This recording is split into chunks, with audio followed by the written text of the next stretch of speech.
ಈ ಆರ್ಥಿಕ ಸ್ಥಿತಿ ವಿಚಾರದಲ್ಲಿ 2000ನೇ ಇಸ್ವಿನಲ್ಲಿ ನಮಗೆ ಸ್ವಲ್ಪ ಬಂದು ಇಲ್ಲೊಂದು ಸೆಮಿನಾರ್ ಅಟೆಂಡ್ ಮಾಡಬೇಕು, ನಮ್ಮ ಕಾಂಗ್ರೆಸ್ ಸೇವಾದಳದ ಸೆಮಿನಾರ್ ಅಂದಾಗ ಬರ್ತೀನಿ ಅಂತ ಅಂದರು. ಇನ್ನು 2 ದಿವಸ ನಾ ಪ್ರೆಸ್ ಕಾನ್ಫರೆನ್ಸ್ ಎಲ್ಲ ಮಾಡಿ ಹೇಳ್ಬಿಟ್ಟಿದ್ದೆ, ಡಾಕ್ಟರ್ ಮನಮೋಹನ್ ಸಿಂಗ್ ಅವರು ಬರ್ತಾರೆ ಆರ್ಥಿಕ ಕ್ಷೇತ್ರದಲ್ಲಿ ಇರ್ತಕ್ಕಂಥ ನ್ಯೂನತೆಗಳನ್ನ ತಿಳಿಸ್ಲಿಕ್ಕೆ ಅಂತ ಹೇಳಿ. 2 ದಿವಸ ಇರುವಾಗ ನನಗೆ ಬರೋಕ್ಕಾಗೋದಿಲ್ಲ ಅಂತ ಅವ್ರ ಸೆಕ್ರೆಟರಿ ಹೇಳಿದ್ರು. ಇನ್ನು ಅವ್ರ ಹತ್ರ ನಾನು ಫೋನಲ್ಲಿ ಏನು ಮಾತಾಡೋದು ಅಂತ ನಾನೇ ಡೆಲ್ಲಿಗೆ ಹೋದೆ. ಸರ್ ನೀವು ಬರಲಿಲ್ಲ ಅಂದಿದ್ದೆ, ಹೆಂಗಪ್ಪ ಬೆಂಗಳೂರಿಗೆ ನಾನು ಹೆಂಗೆ ಬರಲಿ ಅಂದರು. ಸರ್ ಫ್ಲೈಟ್ ಇದೆ ಸರ್, ಬೆಳಿಗ್ಗೆ ಸಾಯಂಕಾಲ ಎಲ್ಲ ಫ್ಲೈಟ್ ಇದೆ. ಇಲ್ಲ ಫ್ಲೈಟ್ ಇದೆ ನನಗೆ ಗೊತ್ತು, ಅದಕ್ಕೆ ದುಡ್ಡು ಯಾರು ಕೊಡ್ತಾರೆ ಅಂತ. ನಾನು ಸರ್ ನೀವು MP ಇದ್ದೀರಿ, ವರ್ಷಕ್ಕೆ 34 ಟಿಕೆಟ್ ಕೊಡ್ತೀರಾ, ಯಾವುದಾದ್ರೂ ಒಂದು ಟಿಕೆಟ್ ತಗೊಂಡು ವಿಶ್ವನಾಥ್ ಅವ್ರಿಗೂ ಗೊತ್ತದು, ಒಂದು ಟಿಕೆಟ್ ತಗೊಂಡು ಬನ್ನಿ ಸರ್ ಅಂತ. ನೋಡಪ್ಪ ಹರಿಪ್ರಸಾದ್, ನಾನು ಪಾರ್ಲಿಮೆಂಟ್ಗೆ ಕೊಡ್ತಕ್ಕಂಥ ಟಿಕೆಟ್ನ ಪಕ್ಷಕ್ಕೆಲ್ಲ ಉಪಯೋಗಿಸೋದಿಲ್ಲ, ನಾನು ಆ ಪಕ್ಷಕ್ಕೆ ಕೆಲಸ ಬರಬೇಕಾದ್ರೆ ನಿಮ್ಮ ಪಕ್ಷ ಟಿಕೆಟ್ ಕೊಟ್ಟರೆ ಬರ್ತೀನಿ ಅಂತ ಹೇಳಿದಂಥ ಒಂದೇ ಒಂದು ವ್ಯಕ್ತಿನ ನಾನು ಪ್ರಪಂಚದಲ್ಲಿ ನೋಡಿದ್ದೆ.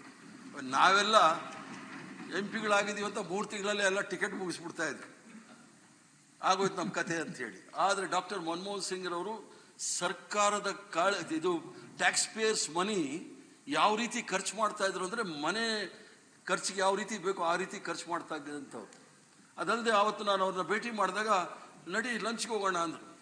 ಲಂಚ್ಗೆ ಹಂಗೆ ಹೊರಡೆ ಬಂದಾಗ ನಮ್ಮ ವಿಶ್ವನಾಥ್ ಅವ್ರಿಗೆ ಗೊತ್ತು, ನಮ್ಮ ಸೆಂಟ್ರಲ್ ಹಾಲಲ್ಲಿ ಮದರ್ ಡೈರಿ ಇದಿತ್ತು ಕೌಂಟರು, ಅಲ್ಲಿ ಬಂದು 2 ಮೊಸರು ಹೇಳಿದ್ರು. ನೀನು ಸಾಲ್ಟಾ ಸ್ವೀಟಾ ಪ್ಲೇನಾ ಅಂದರು. ನಾ ಸ್ವೀಟ್ ಸಾರ್ ಅಂದೆ. ನಾನು ಪ್ಲೇನು ಅಂದರು. 2 ತಿಂದರು. ಪಾಪ ವಯಸ್ಸಾಗಿದೆ, ಊಟ ಮಾಡೋದಕ್ಕಿಂತ ಮೊದಲೇ ಅವ್ರು ಮೊಸರು ತಿಂತಾರಂತೆ ನಾನು ತಿಳ್ಕೊಂಡೆ.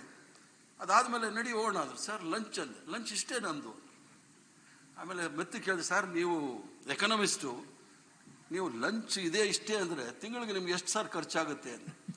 7,000 ರಿಂದ 1,000 ರೂಪಾಯಿವರೆಗೂ ನಂದು ಬ್ರೇಕ್ಫಾಸ್ಟು ಲಂಚು ಡಿನ್ನರ್ ಖರ್ಚಾಗತ್ತಪ್ಪ ತಿಂಗಳಿಗೆ ಅಂತ ಅಂದರು. ಅಂಥ ದೊಡ್ಡ ಮನುಷ್ಯ ಡಾಕ್ಟರ್ ಮನಮೋಹನ್ ಸಿಂಗ್ ರವರು.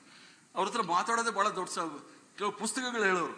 ಓದಾಗ ನೋಡು ಈ ಪುಸ್ತಕಗಳು ಓದಬೇಕು, ಇದರಲ್ಲಿ ಇಂಥ ಇತಿಹಾಸ ಇದೆ ಅಂತ ಹೇಳಿ. ಮತ್ತು ನೆಹರು ಅವ್ರ ಬಗ್ಗೆ ಅಪಾರವಾದ ಗೌರವ ಇಟ್ಕೊಂಡಂಥ ಡಾಕ್ಟರ್ ಮನಮೋಹನ್ ಸಿಂಗ್ ರವರು ಕೆಲವು ಬುಕ್ಗಳನ್ನ ಹೇಳಿದಾಗ ನಮಗೆ ಗೊತ್ತಿಲ್ಲ ಆ ಬುಕ್ಕೆಲ್ಲ ಇದೆ ಅಂತೇಳಿ. ಅದು ಲಂಡನ್ನಲ್ಲಿ ಪ್ರಿಂಟ್ ಆಗಿರ್ತಕ್ಕಂಥದ್ದೆಲ್ಲ. ಆದ್ದರಿಂದ ಅದ್ರ ಜೊತೆಗೆ ರೈತರು ಆತ್ಮಹತ್ಯೆ ನಡೆಯುವಾಗ 72,000 ಕೋಟಿ ರೂಪಾಯಿ ಸಾಲ ಮನ್ನಾ ಮಾಡ್ತಕ್ಕಂಥ ತೀರ್ಮಾನವನ್ನು ತೆಗೆದುಕೊಂಡು ಚಿಕ್ಕಮಗಳೂರು ಜನ, ನಮ್ಮ ಭೋಜೇಗೌಡರು ಕಡೆಯವರೆಲ್ಲ ಬಂದಾಗ ವಿದರ್ಭ ಪ್ಯಾಕೇಜ್, ವಿದರ್ಭಗೂ ಚಿಕ್ಕಮಗಳೂರಿಗೆ ಏನೂ ಸಂಬಂಧ ಇಲ್ಲ, ವಿದರ್ಭ ಪ್ಯಾಕೇಜಲ್ಲಿ ಕಾಫಿ ಬೆಳೆಗಾರ ತೊಂದರೆ ಇದ್ದಾರೆ ಅಂತ 1,100 ಕೋಟಿ ಏನೋ ಇಲ್ಲೂ ಸಹ ಕೊಟ್ಟಿರ್ತಕ್ಕಂಥವ್ರು ಡಾಕ್ಟರ್ ಮನಮೋಹನ್ ಸಿಂಗ್ ರವರು. ಹೈಯೆಸ್ಟ್ ಬೆನಿಫಿಷಿಯರೀಸ್ ನೋಡಿ ನಮ್ಮ ಭೋಜೇಗೌಡರು ಸಹ ಹೇಳ್ತಾರೆ. ನಮ್ಮ ಪಾರ್ಟಿಗೆ ಬಂದು ಹೇಳಿದರೆ ಚೆನ್ನಾಗಿರೋದು, ಬರ್ತಾ ಇಲ್ಲ ಅವರು. ಆದ್ದರಿಂದ ಅರ್ಬನ್ ಡೆವಲಪ್ಮೆಂಟ್ ಈಗೇನು ನಾವು ಹೇಳ್ತಾ ಇದ್ದೀವಿ, Jawaharlal Nehru urban renewal mission ಅಂತ ಹೇಳಿದಾಗ 1,00,000 ಕೋಟಿ ರೂಪಾಯಿನ ಅದಕ್ಕೆ ಮಾಡಿಟ್ಟಿದ್ರು. ಯಾವುದೋ ಒಂದು ಚುನಾವಣೆ ಬಂದಾಗ ಅವರಲ್ಲಿ ನಾವು ಚರ್ಚೆ ಮಾಡುವಾಗ, ಸರ್ ಪಬ್ಲಿಸಿಟಿ ಆಗ್ತಾ ಇಲ್ಲ, ಯಾಕೆ ಅಂತ ಕೇಳಿದ್ರು. ಸರ್ ದುಡ್ಡಿಲ್ಲ ಅಂತಾರೆ.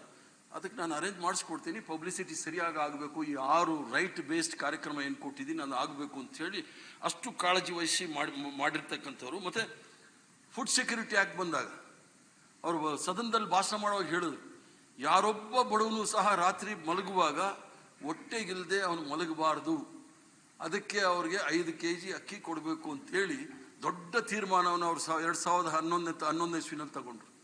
ಆದರೆ ಫಾರೆಸ್ಟ್ ಬೇಸ್ಡ್ ರೈಟ್ ಆ್ಯಕ್ಟ್ ಅದರಲ್ಲೂ ಸಹ ಅದರಲ್ಲಿ ಬಂದಾಗ ಭಾಳಷ್ಟು ವಿರೋಧಾಭ್ಯಾಸ ಬಂದಾಗಲೂ ಸಹ ಅದನ್ನು ಒಪ್ತಾ ಇರಲಿಲ್ಲ. ಮತ್ತು ಈ ಪರಿಸರದ ಕಾಳಜಿ ಭಾಳ ವಹಿಸ್ತಾ ಇದ್ರು. ನಿಯಮಗಿರಿ ಅಂಥೇಳಿ ಒಡಿಸ್ಸಾದಲ್ಲಿ ಅಲ್ಲಿರ್ತಕ್ಕಂಥ ಆದಿವಾಸಿಗಳದ್ದು ಏನು ನಂಬಿಕೆ ಅಂತ ಹೇಳಿದ್ರೆ, ಮೋಡ ಬಂದು ಅದಕ್ಕೆ ಮುಟ್ಟಿದಾಗ ಮಾತ್ರ ಇಡೀ ದೇಶಕ್ಕೆ ಮಳೆ ಬರುತ್ತೆ ಅನ್ನೋ ಭಾಳ ಗಾಢವಾದ ನಂಬಿಕೆ ಇರ್ತಕ್ಕಂಥವ್ರು. ಅದನ್ನು ಯಾರಿಗೋ ಕೊಟ್ಬಿಟ್ಟಿದ್ರು. ಅದನ್ನು ಸ್ಟಾಪ್ ಮಾಡಿ ಆ ಸೆಂಟಿಮೆಂಟ್ಸ್ ಏನು ಆದಿವಾಸಿಗಳ ಒಂದು ಭಾವನೆಗಳಿದೆ ಅದಕ್ಕೆ ಧಕ್ಕೆ ಬರಬಾರ್ದು ಅಂತ ಅದನ್ನು ಕ್ಯಾನ್ಸಲ್ ಮಾಡಿದಂಥ ಮಹಾನ್ ವ್ಯಕ್ತಿ ಇವರು. ಅದರ ಜೊತೆಗೆ ನ್ಯೂಕ್ಲಿಯರ್ ಡೀಲ್ ಮಾಡುವಾಗ ಕಾಂಗ್ರೆಸ್ ಪಕ್ಷದಲ್ಲೂ ವಿರೋಧ, ಕಮ್ಯುನಿಸ್ಟ್ ಪಕ್ಷದವ್ರು ನಮ್ಮ ಜೊತೆ ಅಲಯನ್ಸ್ ಪಾರ್ಟ್ನರ್ಸ್ ಅವರು ವಿರೋಧ, ಆ ಕಡೆ ಭಾರತೀಯ ಜನತಾ ಪಾರ್ಟಿಯವರು ವಿರೋಧ. ಸರ್ಕಾರ ಬೀಳುತ್ತೆ ಅಂದ್ರೂ ಸಹ ಅವ್ರು ಕೇಳಲಿಲ್ಲ. ಅಟ್ ಎನಿ ಕಾಸ್ಟ್ ಈ ದೇಶಕ್ಕೆ ಒಳ್ಳೇದಾಗಬೇಕು ಅಂದರೆ ಆ ನ್ಯೂಕ್ಲಿಯರ್ ಡೀಲ್ ಸೈನ್ ಮಾಡಲೇಬೇಕು ಅಂತೇಳಿ ಪಾರ್ಲಿಮೆಂಟಲ್ಲಿ ಕಮ್ಯುನಿಸ್ಟ್ ಅವ್ರು ಬಿಟ್ಟು ಹೋದ್ರೂ ಸಹ ಪಾರ್ಲಿಮೆಂಟಲ್ಲಿ ಬೇರೆಯವ್ರ ಬೆಂಬಲ ತೆಗೆದುಕೊಂಡು ಆ ನ್ಯೂಕ್ಲಿಯರ್ ಡೀಲ್ನ ಮಾಡಿರ್ತಕ್ಕಂಥದ್ದು ಕೂಡ ನಾವು ನೋಡಿರ್ತಕ್ಕಂಥದ್ದು. ಆದ್ದರಿಂದ ಇಷ್ಟೆಲ್ಲ ಡಾಕ್ಟರ್ ಮನಮೋಹನ್ ಸಿಂಗ್ ರವ್ರು ಮಾಡಿರುವಾಗ ನನ್ನ ಮಾನ್ಯ ಸಭಾಪತಿಯವರ ಮೂಲಕ ಒಂದು ಪ್ರಾರ್ಥನೆ ಅಥವಾ ಬೇಡಿಕೆ ಒತ್ತಾಯ ಅಂತ ನಾನು ಹೇಳಲಿಕ್ಕಾಗಲ್ಲ, ಪ್ರಾರ್ಥನೆ ಮಾಡ್ತೀನಿ. ಸದನದ ಒಕ್ಕಲರಿನಿಂದ ಒಂದೇ ಒಂದು ವಾಯ್ಸಿಂದ ಡಾಕ್ಟರ್ ಮನಮೋಹನ್ ಸಿಂಗ್ ಅವರಿಗೆ ಭಾರತ ರತ್ನ ಕೊಡಬೇಕು ಅಂತ ಹೇಳಿ ಒಂದು ಠರಾವು ಮಾಡಿ ಸದನದಿಂದ ಕಳಿಸ್ಲಿ ಅಂತ ಹೇಳಿ ತಮ್ಮಲ್ಲಿ ನಾನು ಕಳಿಕಳಿಯ ಪ್ರಾರ್ಥನೆ ಮಾಡ್ತೀನಿ.